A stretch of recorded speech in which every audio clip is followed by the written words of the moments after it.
Hello, welcome to my channel. This is going to be the first video I'm filming after coming from my holidays. So it's like starting over, but whatever. Today I'm going to talk about all the books that I read during January. I read 11 books and I'm going to show them as I read them. So the first one I read, well, I actually started it on December, but I finished it the first few days of January, and it was Bloodmarked, the second book in the Legendborn series. So I cannot really say too much about it because it's the second book, but it's really amazing. Like, I loved the first book and I gave it 4 stars, but this one is actually 4.5 stars for me. These books are about Brie, our main character. Her mother recently died on the first book. She is dealing with all the grief and all the emotions that come with that. But at the same time, she realizes that there is a mystery revolving her mother's death. And trying to discover what really happened to her mother, she ends up being involved in like a magical world where the round table of like Merlin and our author, that legend is actually true, and there are people who are fighting against evil based on that round table. I don't want to say too much just because I always go into books knowing very little about them, so I feel it's going to be more enjoyable if you just discover everything that happens on your own. But yeah, it has magic, it has friendship, it has a bit of a love triangle, but not like fully. It has a morally great character that I adore, but the main thing that I adore about these books is that with all the magic, you also get to know more about Brie's ancestors, and those also play a huge part in these books. And I adore when we talk about ancestors in any book, just because I'm really involved, like I really want to know about mine, so I see myself there. Overall, I would recommend these books 100%. I don't even know when the third book is coming out, but I just really need it. Then I was going to make a blog reading the best books of Goodreads, like I've seen some people do, and I thought it was going to be fun, but it wasn't fun.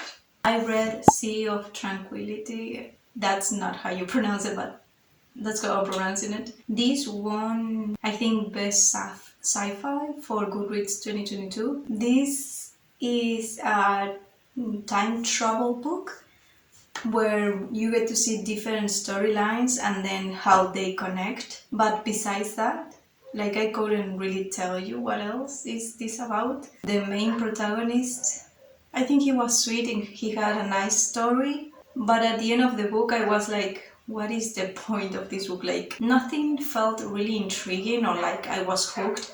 Everything was kind of meh, so I was like, at the end I didn't care everything that I have read. So it was really boring for me. Like, I like time travel things, but this one just wasn't it. And it's also involving the pandemic, like different pandemics throughout the years. And I still don't feel ready to be reading about pandemics. Like, I don't want to do that. Like, I didn't know that was going to be a theme in this book. Like I said, I go into books without reading much about them, so maybe I should probably start reading what the books are about. So after that, I just ditched the video. I wasn't going to make it, and I started reading The Cabin at the End of the World, and I actually really like this book. I think I gave it 4 stars. I've been using the Copal spreadsheet this month to like keep track of my reading, and it's really amazing because there you can give ratings to the books in different categories, so like plot, atmosphere, characters, and at the end you get like the total number, and that's what you should probably give the book. And that's been really helpful for me to see like exactly how much I want to give a book, so I'm going to leave the links in the description down below. Cabin at the End of the World is about these 2 parents. They are gay and they have a daughter, and they go into a cabin that feels at the end of the world, and they are supposed to have a relaxing holiday, but then 4 people appear out of nowhere and they start messing with our characters. It's a horror book. I found it really engaging and like entertaining. I couldn't stop reading, and also the relationship between these two fathers is super sweet, and also the kid. I did give it 4 stars instead of 5, just because there at the end of the book there are still so many questions that I have that were not answered. Then I decided to pick up The Deep, and this was my favorite book of the entire month. The Deep is about this group of kind of mermaids who all don't remember much or anything almost of their lives, and the only member that actually collects those memories for everyone else, and like she has to deal with all of them, is our main protagonist. So the book starts with her feeling overwhelmed, and like she cannot deal with all of those memories anymore, so she's trying to find some peace for herself. So this is a really short book. I won't spoil it because it's really good. Like, if you read something that I recommend, please read it. It also deals with ancestors, of course, because of the memories. We actually get to see those memories and what happened and how those mermaids came to be.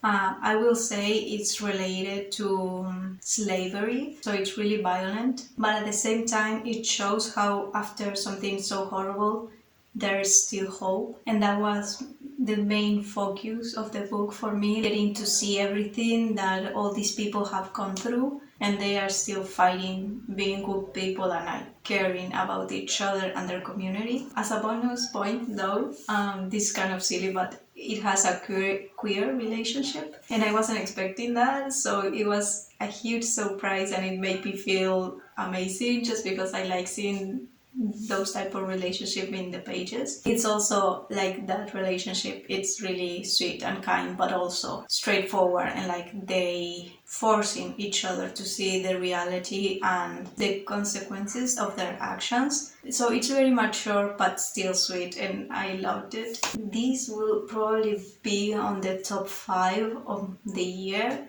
just because that's how much I liked it.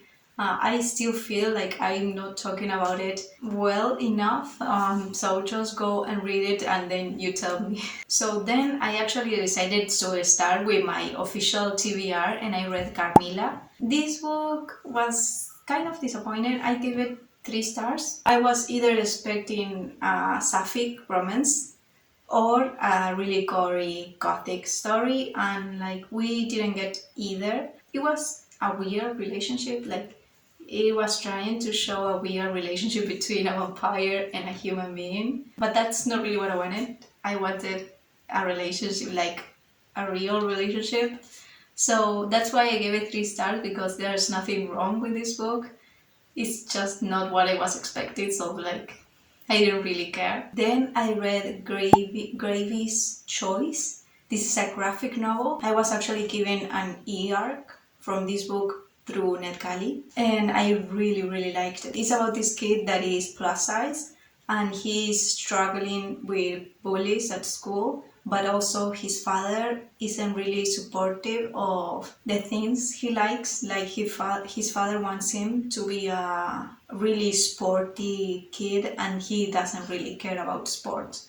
So it's him dealing with all of that and trying to find himself and what he actually cares about it, what he wants to do, instead of letting other people decide for him. It's a really sweet story. Of course, it infuriated me at times because his father. This book also shows that parents aren't always perfect, but I feel like you should at least try to be, like he's just a sweet little boy.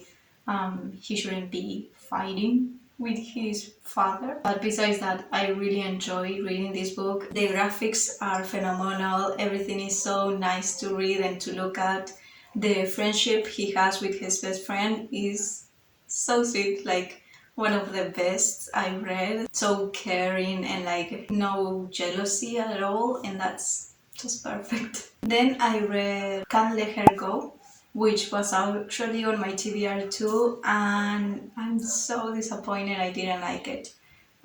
This one is a friends to lovers story between a nail technician and another woman that owns a barber shop. So I was really excited about it. Like, I didn't know it was going to be a sapphic story, but once I started reading, I realized it is a sapphic story. Most of these girls are lesbians, so that's already amazing. I really, really like that. But that's just because I'm sapphic. But the book on itself wasn't really that enjoyable. I think the main issue I had was the way it's written and like the dialogues, everything felt not real. The reactions these characters had and the situation that happened, that's not how a real person will react or how they feel.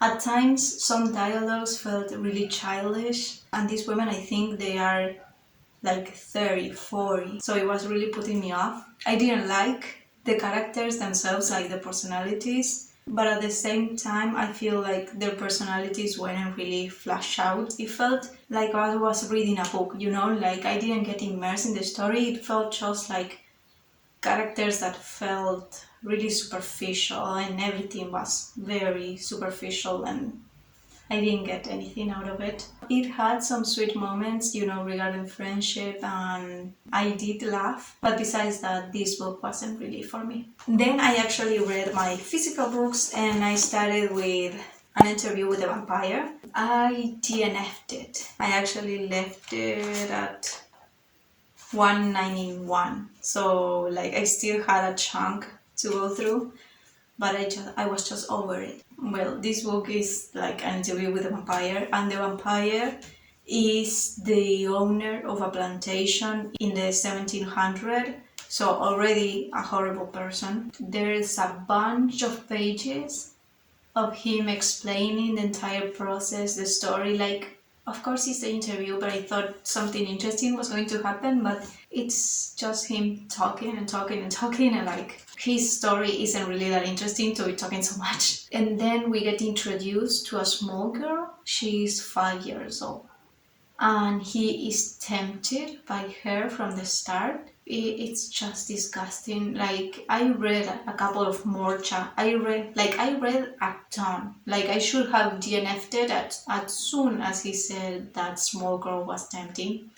But I actually read a couple of chapters more, like a ton of chapters more. I think I read way too much of this book, because this small girl was already a woman, like mentally, but she was still a child, and that's when I left this book, because it seemed like it was going to start a relationship between these two, but she still has the body of a 5-year-old, and he also refers to her as his daughter, and like he feels paternal to her, but at the same time he's still tempted and loves her, and it's just weird, really disgusting. And I was like, why am I forcing myself to finish this book? And I just left it, because besides being really absolutely disgusting, it's really boring. So it's nothing good in this book. I really hate it, and I only give books 1 star when I really hate them. I gave this book 1 star. And then once I DNF'd it, that one, I started The School for Good and Evil. This was such a relief. It made me enjoy reading once again, because I almost quit everything with that book. But The School for Good and Evil is about these two best friends. In their small town, 2 kids always get kidnapped every 4 years, and they discover that these 2 kids go to the School of Good and Evil. One goes to the good kids school, and the other one goes to the evil kids school. It's based on fairy tales, and these 2 best friends, one is like really shy, really gothic. She lives in a cemetery. She never gets close to people, and everyone thinks she's kind of ugly.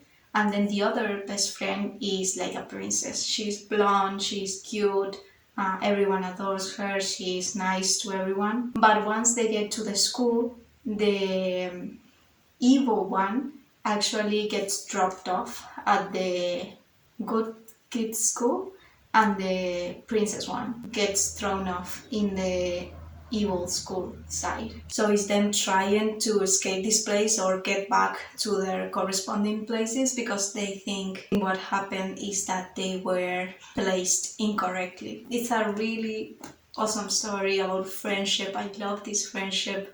I didn't like the princess one because some reasons. I'm not going to spoil it, but I didn't really like her. But once we get to know her, like really, she got so interesting. But then it happened the opposite with the other character. Like this evil one was super interesting at the beginning, and then at the end, I was kind of really not caring about her that much. So we'll see how the second book goes, but I just adore it. I wrote it on my review. It made me feel like I did when I first read Percy Jackson, that I was just hooked into the story, wanting to know more and wanted to know about the magic and the stories inside this world and the characters. Everything is just interesting. I do have to say that it was funny in this book.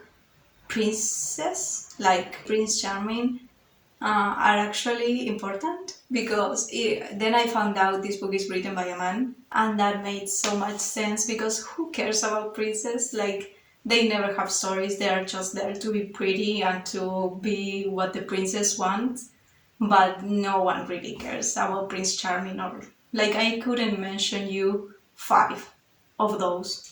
We all just care about the princesses and their journeys and the evil characters. Then I read The Way of the Cicadas. This is another e-arc I received through NetGalley, and I was really excited about this one because it was marketed as a dystopian queer book about these people that are living underground because the nuclear war happened in the earth and everything has too much radiation, so they are living on the ground. But then a girl comes from the outside and she is actually fine, so a group of people decide to leave this bunker and actually try to live outside. So it sounded super interesting. The first thing I have to say, this book is not queer. It has a queer relationship. It was more like before you come out, you have a weird relationship, like at least I did, like with your best friend. When you're queer, where like you are kind of in a relationship, but not really because no one is out and no one really knows. Like when you are really young, you don't really know what is happening, but you have a closer relationship with that person than anyone else. That was what was happening, not really a relationship, and it was like the secondary characters, not the main characters either way. So, and then the dystopian aspect, it was really boring. I thought the government was going to be a huge thing. Like always, the government is the evil behind everything. But in this book, the government was super weak, super bland. They didn't do anything. Sometimes they were threatening, but that's just how the characters felt. It's not what I was seeing through the pages. The writing here and the dialogues were really childish and dramatic also. Like I was expecting characters who didn't trust things, who were living in a lie and they were trying to escape and survive outside, and just smart people like the Six of Crows crew. Like all of them have their secrets and they are trying to survive, but also they have an end goal. These characters didn't have an end goal. Like they were just bored inside of the bunker, and that's why they left. They were also always changing. You get to see different POVs here, and each character will be different depending on who was narrating. Like they didn't have the same personality. Everyone was seeing different things. So at the end, I didn't feel like I know any of them. And the last day of January, I decided to pick up a book just because I really wanted to. And I read The Girl from the Sea. This is a graphic novel. It's also super cute and sweet. I do have to say it's a romance, like YA romance between a human girl and like a mermaid. And the romance happened way too fast for me, like super fast. But after that, like if you try to ignore how fast it happened, this story continues to be sweet and charming. It also has other factors like friendships and family stuff going on too. So it had a lot more than just a relationship, which I really liked. This was a sweet and cute story, like really quick to read and really nice to look at. So those are all the books that I read this month. Let me know if you have read any of them. And I've also been seeing booktubers who tell you an emoji you can comment if you don't know what to comment. So if you made it this far, you can comment the mermaid emoji. So because of the tip was my favorite read and it involves mermaids. So comment that if you don't know what to say. And if you like this video, give it a big thumbs up and don't forget to subscribe to my channel if you want to see more. And I will see you in my next video.